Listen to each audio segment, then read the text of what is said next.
Howdy folks, Dr. Ed here with Total Body Healthcare, and I've got your Whiteboard Wednesday thought of the week. You know, if you spend any time around in the office around here, you've seen me adjusting kiddos, you know, whether it's a brand new baby, some of the elementary school kids that I take care of, even on up into teenagers. And a lot of folks, particularly if they're new, they'll see me adjusting a baby. They'll say, why are you adjusting a baby? They don't have back or neck pain. Yeah, you're right. I'm not taking care of them for that. Matter of fact, a little tip here, I don't take care of you for your back or neck pain either. I'm working on your nervous system to make sure it's working right. And that's what I'm doing with the kiddos as well. So since I get that question so many times, why chiropractic care for kiddos, I thought we'd spend the month of March talking about pediatric chiropractic care, because honestly, it's probably one of my favorite things to do in practice is to take care of kiddos. So as we move forward through March, I want you to remember these two diagrams. They look a little complicated, but bear with me for a second, because this is the foundation of where the care for kids start. So as you know, because of all the times that we've covered it on our videos, the nervous system is what controls every function of your body.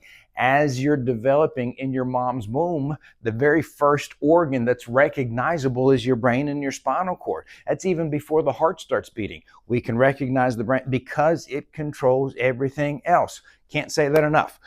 After we're born, our body then needs to begin learning how to interact with our environment. You know, simple things like that we don't even think about, but what's the ambient air temperature? Your body has to know that to tell the brain, so that the brain then tells the body what to do in response to that.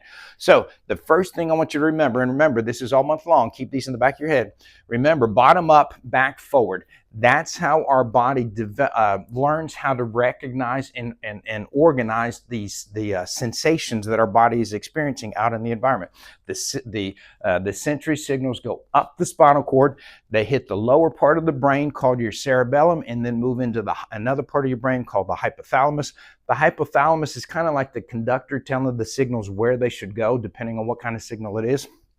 And then those signals move forward up into what we call the prefrontal cortex. So remember, bottom up, back forward, that's how the signals get up to the brain and how the brain learns how to process them.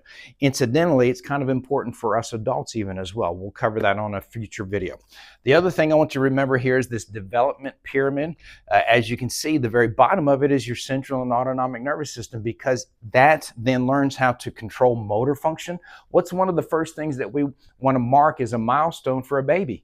If the baby can pick its head up, start using those muscles through the motor nervous system. So the motor nervous system is secondary to the central and autonomic nervous system. After that, then we begin looking at how's the baby eat, sleeping, and pooping. In other words, gut health, and that then ties directly into our immune health, ultimately into cognitive brain function. How's the baby recognizing voices? Are they learning to make sounds and then eventually talk? It all starts with the central and autonomic nervous system. So remember these two diagrams as we move forward. We're going to talk a lot more about this one and a lot more about the different stages here and how chiropractic care can help kiddos. I know we all know kiddos, and if you know them, then they can probably benefit from chiropractic care. I'm Dr. Ed with Total Body Healthcare. There's your Whiteboard Wednesday thought of the week.